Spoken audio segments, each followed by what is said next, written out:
Like All right, we go. All right, well, thank you for everyone being here today, July 24th for the Oversight Committee meeting. We have some kind of exciting updates to share with you all today, so we'll get going on the agenda here. If I can figure out how to advance the slides, give me 1 second. There we go. So here's the agenda that we'll go through. The timeline's been updated and will be every month that we meet. We'll have updates from Sarah regarding the rec center. I'll do Pirate Cove updates, and then Adrian will cover the parks. And we'll do a quick financial review and just cover anything that we have coming up. So here's our timeline. We're really excited. Next Thursday, July 31st, we're going to be doing our official groundbreaking at Cushing Park, but we're considering it to be our Renew and Recreate kickoff since it's the first park that's going under renovation. And that'll happen at 4 o'clock on the west side of Inca. It won't be in the existing park itself. It'll be over where the new dog park is going to go. So come on over. We'll have some potentially ice cream or something that won't melt for everybody to have and just celebrate this historic moment for the city. So that's a big one to put out. We're still on track with the other timelines related to design and construction. So we'll cover some of that as we go along here. All right, so this last Tuesday we did our first community engagement session with our design team, where we set up in the lobby and had all of our conceptual designs out for people to review, ask questions, provide feedback for our proposed renovation. And some of the feedback we received was like, what kind of lockers do you like to use? Do you use the lockers? In our hot tub and our cold plunge, we had decide between one entryway or separate entryways to each small bodies of water. And so that I think we had probably maybe 50 people that came through in about a 3-hour period. And I would say it was a very positive experience and a lot of interested groups, but also some great suggestions that came out of that. So, of course, there was huge excitement about the pickleball courts. The biggest feedback is we had proposed picnic tables out there, and they're like, no, that will not suffice. You need benches. Pretty much every single person said, nope, you need more benches. So we'll be doing benches, I'm sure. The proposed layout had less showers in the locker rooms and more showers on the pool deck, and that was not well received. So we'll have potential of more showers, probably a little bit more in line with what we currently have, with about 5 to 6 within each gendered locker room, and then 4 cabanas would have showers in them as well. And then I think we would still consider the pool deck showers.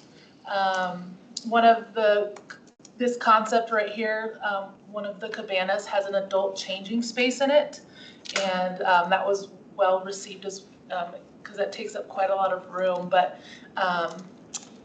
that would provide opportunities for those with lower mobility to have assistance getting changed. We have quite a few user groups that would benefit from that service. So you'll see in this, we have male and female locker rooms, and then the green section is our universal locker room. That would be brought forward closer to the front desk in the centralized in the building compared to where it is at the far north of the building now. So that was really well received. One of the other options that we had our community kind of give feedback on is how they want their benches aligned within the locker room. So the top locker room, you'll see the benches are up against the lockers. So they butt up against it, whereas the middle pink area is the benches are removed from the lockers and are kind of in the open space, which is how we currently have it now. So we got some feedback on that option and what people preferred. Also in this diagram, D and E are our steam and sauna rooms. We currently have a dry sauna on site that is very, very popular. And then we would be adding the steam room. So the difference is warm, wet heat and warm, free heat, so Amanda, do you have a question? Oh, I was just going to comment that we also have the online survey, and I just dropped a flyer in the chat, Sarah, if you want to print off and maybe hang at your desk when you come, whenever everyone checks in, and encourage people to take that survey. Yeah, we do. We already have it Okay, posted. good. Yep, we even have it on yard signs out in the front of the building, and then we have a electronic board in the lobby that has it as well. So we are pushing it. This was another concept that our patrons were able to see, where the different sizes lockers. We talked about, like, what do you use your locker for? Does it change seasonally? Do you want a big locker, small locker, or the option of both? You can see that's the adult changing table in the middle. There'd be some considerations for ADA benches as well in these spaces. We had our folks give feedback on whether they prefer like a frosted glass door to the shower or a curtain. Those were very mixed reviews.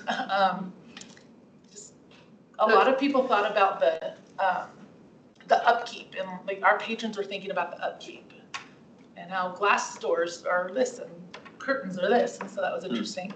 And the glass doors would be much more, Okay. you wouldn't be able to see through them like you can on that. Yeah, like But that was my first mentioning comment. I'm like, no, you won't be able to see through them. yeah, Like you can in this. you probably see shadows at most. I have to imagine there's quite a bit of a cost difference between the two. I would imagine as well too. Yeah, curtains are probably relatively cheap in the long run, but we do replace them quite often, whereas for upkeep. And then that last image is kind of what our steam room and saunas would look like. We want to put a heavy emphasis on safety, and so that there would be a glass front so that you know who's in there when you're walking in, and then our lifeguards would know of any either conflict or any danger. Like if somebody is having a medical issue, we would be able to respond to it a lot quicker with the glass doors. And that's also, we have a conflict between typical male and females. Men like the lights off, women like the lights on, and so this would also allow that extra safety precaution for all of our users to see in and know what they're getting into. So, and this one is an image of our proposed hot tub or spa, if you will, and then the smaller side B is the cold plunge. So this is an example of the options that we provided. Is the one on the left is where there's 2 sets of stairs going into each small body of water, and then the one on the right is a shared set of stairs going into both. So there was mixed feedback there. I think we're probably leaning towards the one on the left due to congestion. The other benefit of this is for people who are more able-bodied, who don't necessarily need to use the stairs. The wall around it is about 18 inches, so you can sit and turn and get in easily if you are able. So not everybody has to use the stairs. The hot tub is about 12-person, and the cold plunge would be about a 3-person capacity. So there's a lot of excitement. Yep, and then some kind of 3D rendering of what it would look like. We've decided that we would extend the building on the northwest side of the pool area out about 15 feet. So it would go directly under the track to accommodate for this extra space. So with that, with adding more bodies of water, we have to have more mechanical support. So the extension of the building would extend all the way down towards the south side to accommodate more chemicals, more pool pumps, filters, all that kind of stuff. So this is a great representation. So where those pillars are is where the wall sits currently. So you can see that we would go underneath. And then this space is currently our family locker rooms. We have 3 cabanas that have shower, toilet, and a changing space. And so with the family locker rooms or the universal locker rooms moving forward, it gives us the opportunity to change up this space. So we are looking to make it single-use restrooms, non-gendered, so that if you head towards the north, towards our pickleball courts, those folks don't have to travel as far to use the restrooms. And then there's also an opportunity down below in the sports lounge. So those can come in and reprieve from the heat, or those playing racquetball or any of our court sports can have a place to congregate, because that's a very tight hallway. And then potentially, we don't know for sure, between the pool and that little lounge space could potentially be some storefront windows, so that maybe parents can watch their kids do swim lessons and they're not sitting in the heat of the pool. But just a nice dry space also for those maybe using the weight rooms to go to the restroom without having to be in the locker rooms. And then this is the proposed pickleball. So this is on the farthest northwest corner of the complex, where we have 2 pickleball courts proposed, with the potential of adding 2 more if budget allows or in the future. Currently, it is not ADA accessible, so there'd be quite a bit of effort to make it ADA accessible. This space would also be cordoned off, so that you would have to be a user of the recreation center to use this space, potentially, so that we can control who's coming in and out of the restrooms, and we can also have it more as like a programmable space. So currently we have a lot of utilities back there where our pool chemicals come in, and our trash pickup. So we would have to relocate our trash pickup and recycling pickup, and then still allow access for vehicles to get back there for maintenance and then pool deliveries. So this is a nice 3D rendering of the potential. We butt up right up to next to Meadow Gold, so there would be some consideration for keeping the balls in the facility, as well as noise and wind. So there would be some screening added as well, and lots of space. Do you have any idea if these will be reservation or first come, first serve? A little bit of both. So currently we have open play where people can come and just play, drop in play.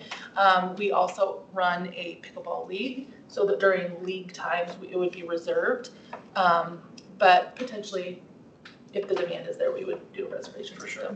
Yeah, I could see them being in high demand. I don't know if you need to put like time gates on people on the courts. Yeah, currently our users that come for pickleball, we're not there yet.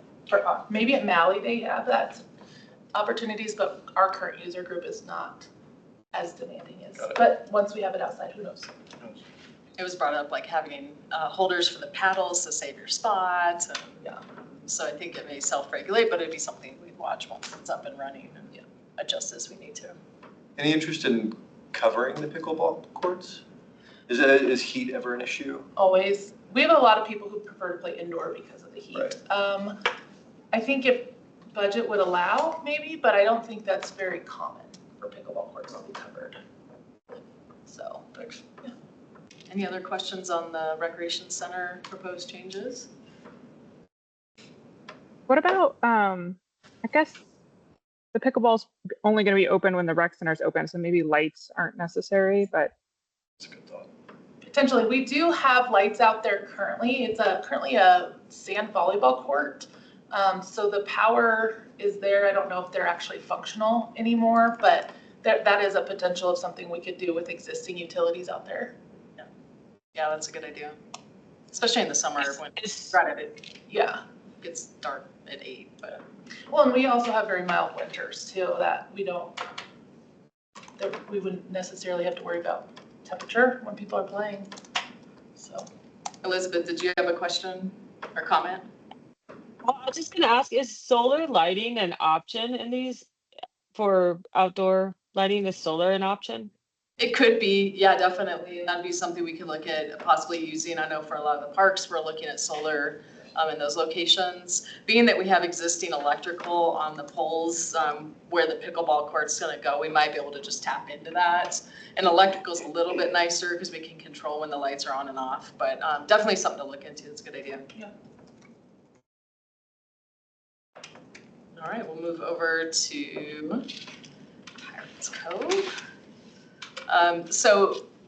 We had a project meeting on June 30th, 3 different designs. We'll show you those designs were brought up.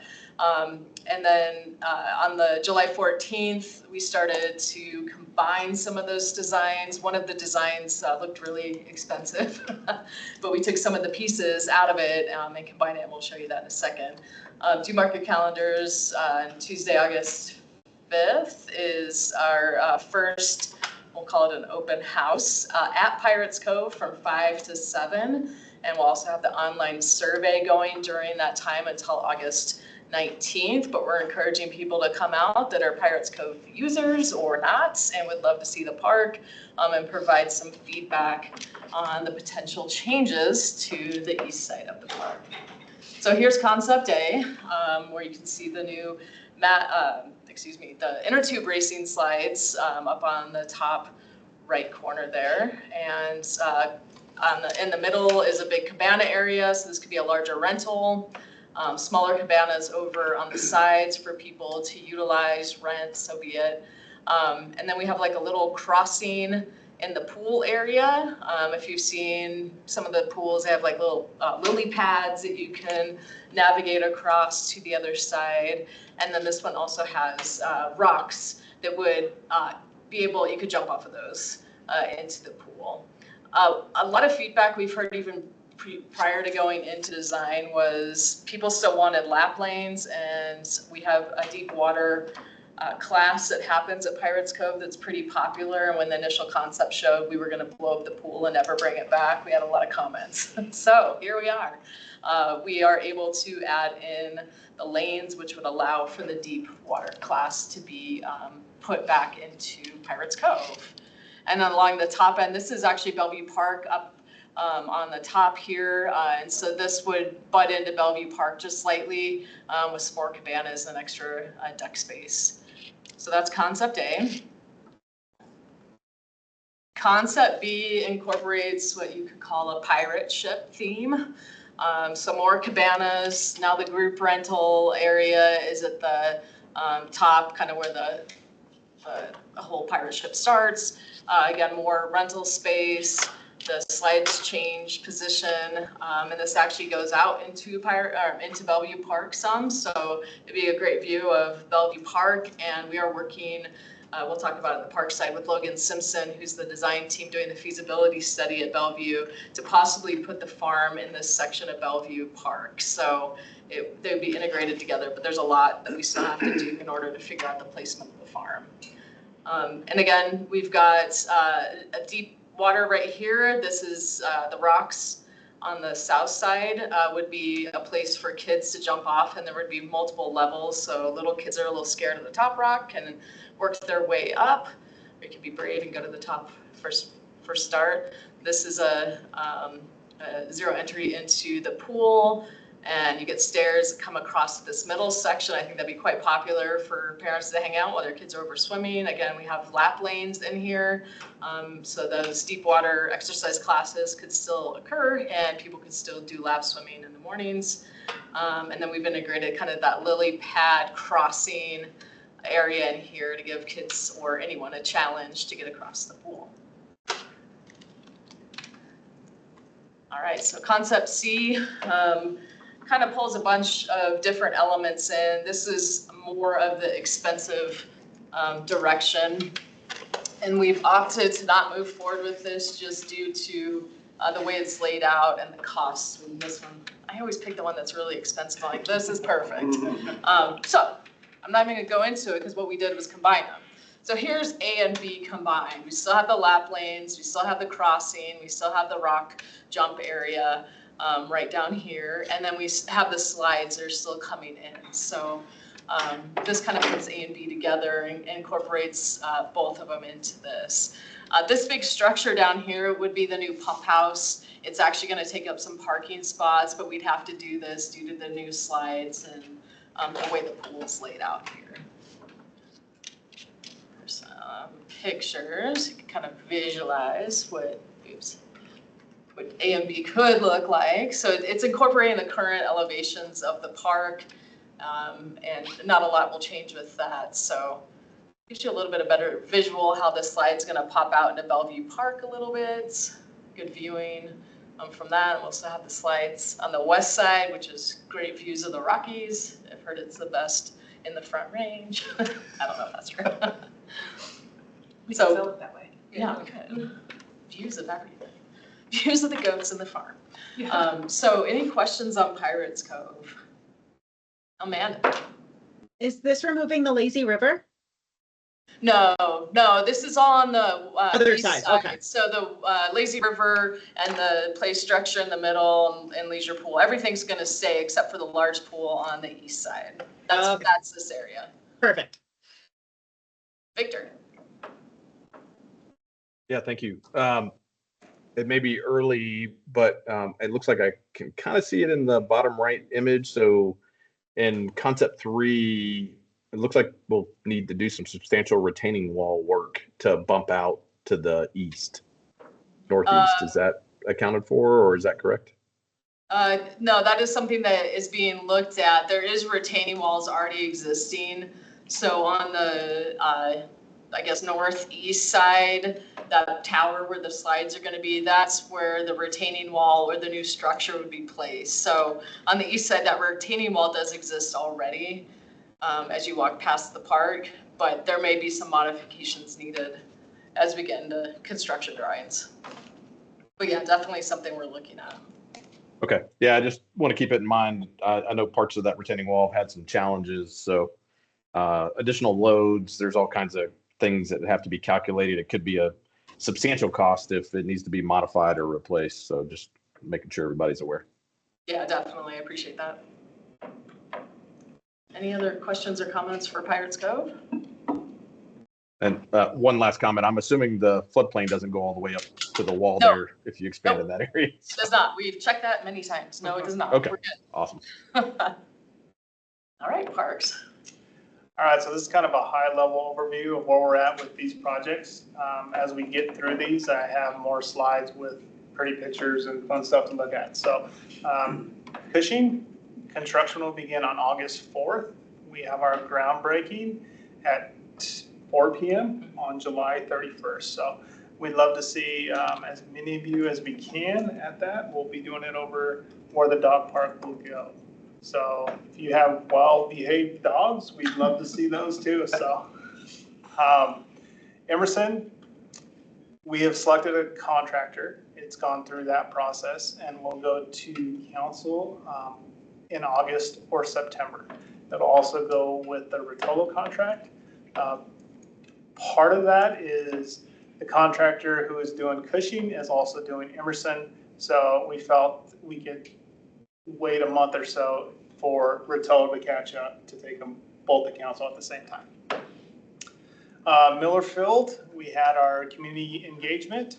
We currently have an online survey that is open until, help me out, Amanda, the 6th, the 8th? Yeah, August 6th.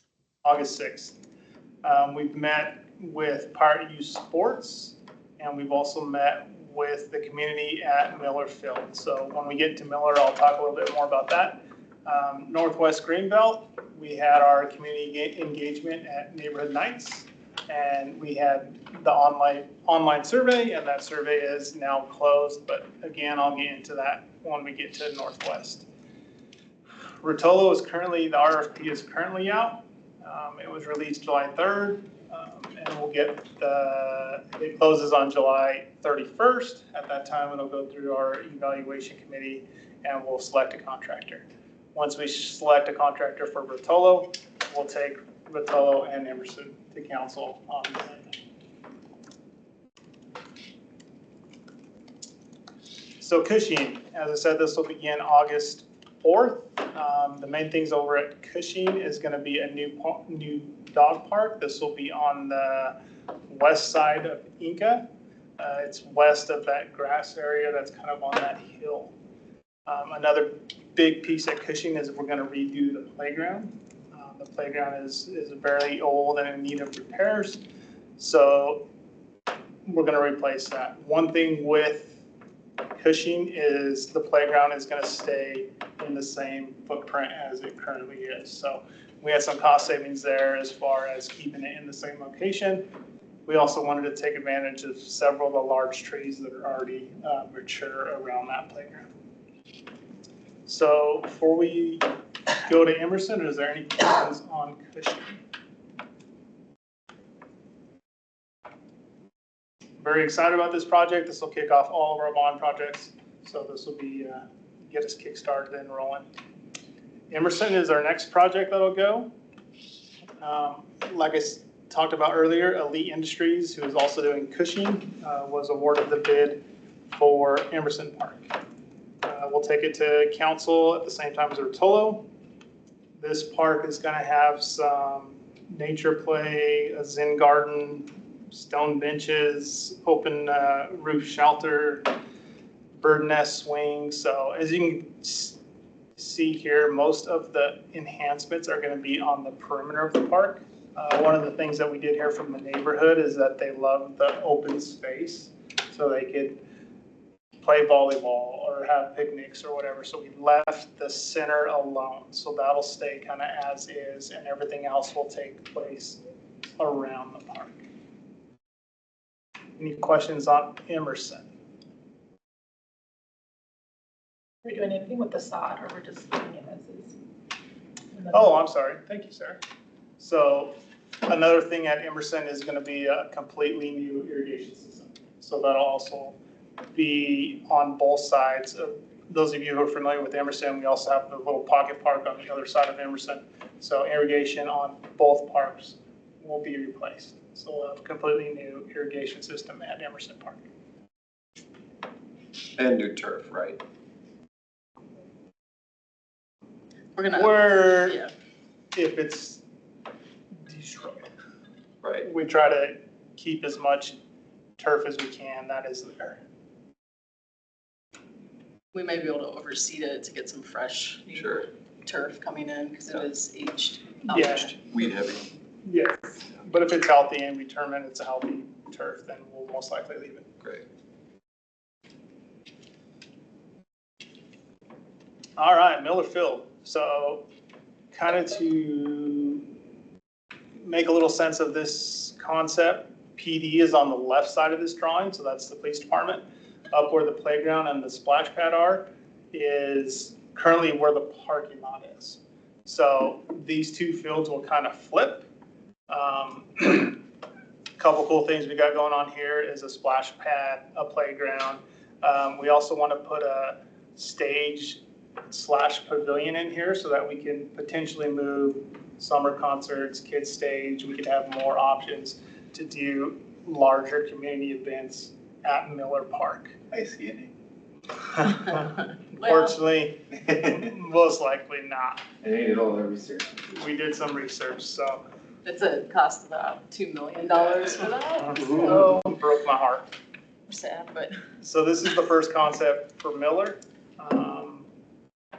Kind of the feedback we've got, this one, and Christina, you can correct me if I'm wrong, but the large value of this one is PD can see the restrooms, the playgrounds, the splash pad is right across from their huge windows that are right in front of PD. So yeah, and this building right here will not stay in that location, and that's part of the crime prevention through environmental design. That would block the playground from PD, so we're going to take that out, and then this is the restroom facility. So ultimately, removing that building on the left will allow the playground, splash pad, and the restrooms to be quite visible. We also met with PD about camera access off their building to have a better eye on the park. So that's something that will happen as well once this park is up and running.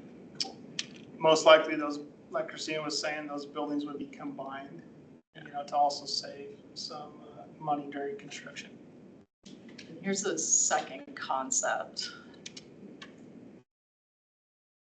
So this one is, the playground is obviously down towards the south and the west. This one hasn't got as positive feedback. It's kind of, we'll see when the survey closes. But just talking to the community, they so far prefer the other one. But this kind of has all the same elements. One thing I forgot to mention, we don't exactly know how yet, but we're going to preserve the Denny Miller Field archway and incorporate that into a big gateway into the park so that we keep some of the history of the Denny Miller Field at this location. Can you go back to the first concept? Sure. This is kind of random, but are these youth only fields, or can these be adult leagues as well? Currently, they are programmed for youth. Okay, Potentially it could be adults. One problem with this is we're not gonna do an outfield fence. So that we're not gonna fence in the field. So it's more open space. It can be used with more, we have more opportunities to use it in several different ways. yeah, I just imagine, adult softball leagues or something. I mean, kids on the playground, you're kind of in home run territory over here. Yeah, Oh, yeah. yeah, we've talked about that, yeah. Okay, just wondering about safety. We do have other locations for adults within for sure. Eagle, so. Adrian, I hope I'm asking this right, but if you go to the second one, I just want to clarify, is the diamond on the first, the field on the left, that's oriented to where the diamond is in the corner, that would be like the corner of where the police department is? Correct. That's currently where the parking lot is. So is there any, I mean, obviously you mentioned the concept one of the nice things about it was the line of sight between the police department and the playground. Playground would still kind of orient towards it in concept two, but it's further away. Is that a concern or something that's come up? Not really a concern, just a preference on PD as far as cameras and being able to see out their front window and seeing the playground and stuff. So talking about fences, the backstops and down the foul lines will have fences, but the outfield will not. Victor? Yeah, thank you. So just looking at the boundary around it, Lottie Street's one way and there's head-in parking. So I would just recommend if we're looking at parking on a Lottie Street next to the PD, that it be angled to match the PD angled parking. Okay, yeah, that's a great one. And then as we look at the other head-in parking on the north side in this concept, just wondering if there's an opportunity to maximize or from a safety perspective, maybe make that angled as well for eastbound traffic. So just some thoughts, and we probably need to look at how that works with circulation and things of that nature. Yeah, I know the design team that we're working with on this. We may bring you into one of those meetings to have those conversations. They were talking about angled parking has been less successful than straight-in parking. However, that's a conversation we'd love to have with you and people on your team just to discuss what makes the most sense. Good news, my traffic engineer starts on Monday. Perfect. Awesome. We'll bring him in. Yeah, I'll make contact with him on Monday, Victor. He'll be in HR training on Monday, Adrian. Come on. Oh, okay, well, Tuesday. yeah, perfect. I'll give him a heads up on who you are. Put a little wanted Yeah, picture. That needs a warning. Yes. That's right. So in concept one, there's two multi-purpose fields in the outfield, whereas concept two, there is multiple. Yeah. Does that mean that this one has a bigger field space? It does. Yep. Yeah. And could we not do that in concept one? Because I know that's a hot commodity. So the play area is larger in concept one. Okay. Than concept two. So that's why we're able to create the larger field. However, there's a few other things that we are under review right now with include stormwater, and we have to retain the water that comes into the park on site. So that's another area. Our design team is working with our stormwater team to figure out what that could look like. Is that going to be something where one of these fields is a little lower than the other one, and how is that going to play into the whole park? Are we going to do underground retention, which is a little more expensive and trickier? So, Jenna. Yeah, I was just curious what the difference in the number of parking spaces is from having the parking lot now to just having more of the on-street parking. Yeah, good question. So we took the parking spots that we have currently in the parking lot, and they are mirrored or in the both concepts. So we shouldn't lose any parking spots that are currently in the parking lot. Yeah, the Okay. challenge is you lose the parking lot, but then the on-street parking's technically taken up. Right now we have on-street parking and the parking lot. So it's definitely a challenge to expand this park to do everything we want and still retain the parking lot. Yeah. I mean, do you see it being an issue if there is, now with the stage and pavilion and potentially having larger events here? It's I mean- possible. Yeah, I mean, that's one area the design team has been looking at, is just the use and capacity of the park, and in high times when you do have a large event going on, where are people parking? With a lot of our other parks, we've done events that people just park down the streets in the residential area, which some residents don't like, but yeah, it's always a consideration. I think parking's at a premium just about everywhere. Yeah, I mean, I like the fact that, you know, you get more usable space rather than a parking lot, but Right. something. Will the parking be Think about. restricted at all in any way, overnight, or residents park there? So along the south side, PD kind of shared with us that that's a lot of resident parking. People just park on that side. So it'll be something that we'll coordinate with them, you know, if we put up signs like parking for park only, or how that works. So yeah, it's something we're aware of. It could be a challenge. We'll also bring this to the community one more time at Neighborhood Nights on August 6th. So we still have time to get more community feedback from everybody. And no decisions have been made. These are all just high-level concepts. Detention is going to play a huge factor on, you know, potentially what these turn into. So, any other questions on Miller? Yeah. Northwest Greenbelt. So we had our neighborhood nights on June 25th. Talked to probably 50 members of the community. One thing that we've always heard at Northwest since we redid the playground, it's been probably 10 years now, is that there's no restroom. So adding a restroom at Northwest is going to be beneficial for young families and users of the park. We had 63 online responses, so we were very, very happy with that. A lot of concerns, which we are aware of and have them in other locations in our park system, is vandalism, sleeping in the restroom. So, you know, things that our design team is working through, and sight lines with PD to be able to see into the restroom.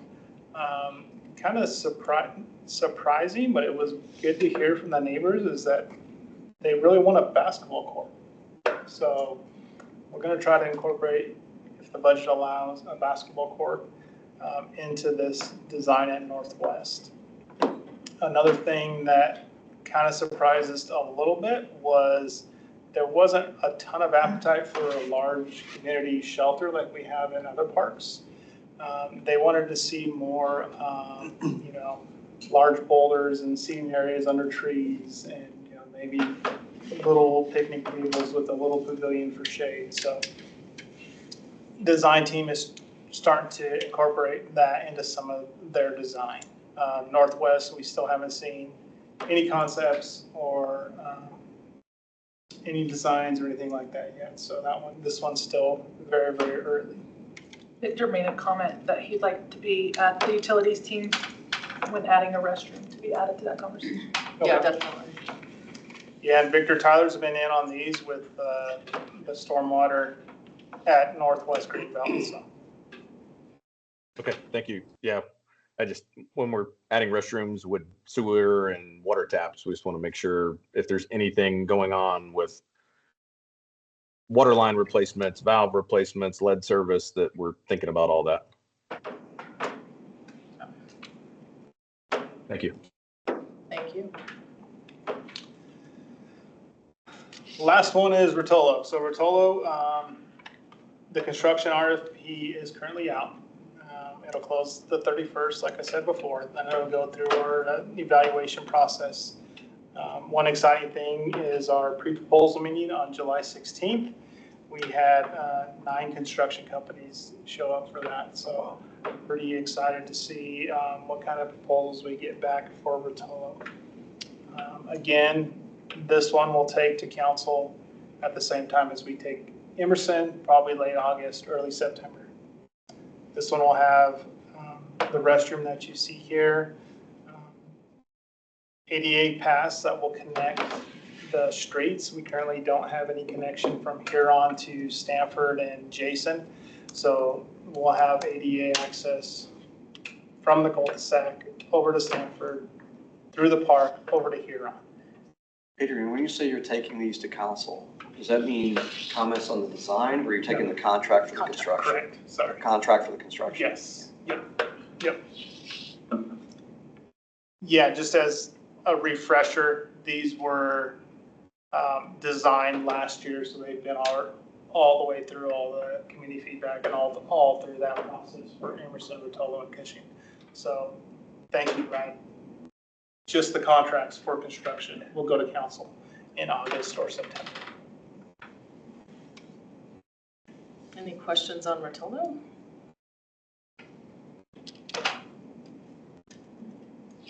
Now the money. We can get it to come up. There we go. Some of the changes we see from last month are just invoices from the design firms as they're working through these projects, construction permit fees and taxes related to Cushing Park have come in, and then the playground equipment deposit as well as the freight charges for Cushing Park have been implemented into this. So we're still looking pretty good. We'll see these numbers change drastically, obviously, as we get further into the designs. And then as we go into construction, that's where the big dollars are. So we're still in the early stages of everything, but everything right now is nicely on track. And we continue to hope it stays that way. We are running into just challenges. We'll talk about Bellevue a little bit. We're not showing any concepts yet because they were very high level concepts of the placement of the farm. Bellevue is going to be a challenge. It's going to be an expensive park to kind of redevelop with the farm area because of the way that park lays out. It's elevated and the terrain is not flat. So we talk about retaining walls. There's a lot of consideration for earthwork and retaining walls to incorporate the new location for the farm. We're hoping to put it kind of just north of where Pirates Cove is, but on the edge of the parking lot, so it's still very visible from the parking lot. But with ADA access challenges, Logan Simpson's that design team, they've got their work cut out for them, but they're the right team to have. They have the biggest team with a lot of experts on projects like this, so we're happy to have them as part of that. Any questions on the financial overview? All right, next steps. So like we've talked about today, we have quite a few community engagement events going on. Our groundbreaking for Renew and Recreate, the whole campaign kicks off next Thursday. And like this says, well-behaved dogs are welcome to bring out. If you have one, bring it on out. And then our next Oversight Committee meeting will be on August 28th at 2 o'clock. We'll have both virtual and in person. Any questions or comments? Here. Elizabeth and I brought the Bellevue Park situation to the Sustainability Commission at our July meeting, and there's a ton of interest to provide feedback and weigh in and provide some ideas about what can go in the existing footprint of the farm. We just need a bit more information. And two items were requested so that we could take it back for our August meeting to have a strategy session. Okay. We wanted a floodplain map. Okay. Just some general dimensions, maybe some details that include elevation gain, things like that. And then there were questions, or folks were seeking clarification on what specifically can and cannot be built. Because whenever we think about sustainability related projects, we think of things, park benches, raised planter beds. I know we can't have any large built structures, but what is the definition of a built structure? That'd be helpful for us to take back to our commission so we can weigh some options. And then if possible, Elizabeth and I would love to report out at our next meeting on the 28th. Okay, you got it. Yeah, we'll get that information to you.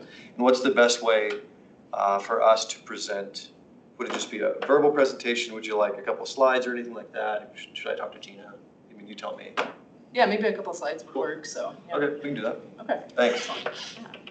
Hey, Victor, can you give like a high level explanation of what can and can't be done in the floodplain?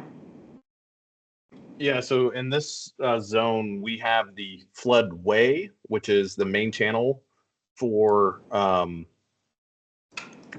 flooding and movement of water through the corridor. And then you have the floodplain, which extends beyond the floodway. Very limited things can be put in the floodway because the chance of that moving with a heavy storm is substantial. Things like planter beds generally are probably okay. We'll need to get some additional clarification from Mile High Flood District. Of course, anything in there is relatively grandfathered, but changes in vertical elevation and grading requires substantial study to show that you're not impacting the flood zone beyond that. We're happy to work with Parks and provide the information that was just requested. I will say that the floodway in this zone is on the kind of southwest side of the property, very close to the floodplain because it's steep right there. So the floodway and floodplain are close. On the northeast side where the baseball field is relatively flat, and that area is more floodplain, not floodway. Got it. That's helpful. And I can actually put a quick snip in the chat too, but we can get you more detailed information. Thanks, Victor. That's helpful. You're welcome. Yeah, we'll get you the information too, so. Appreciate that. A lot of interest there. So Yeah. Thanks for the opportunity. Of course. All right. If there's no other questions or comments, we'll conclude this meeting. I appreciate you all being both in person and online and providing feedback. So we'll see you at the end of August. Thank you. I wanted to ask, are we good on time?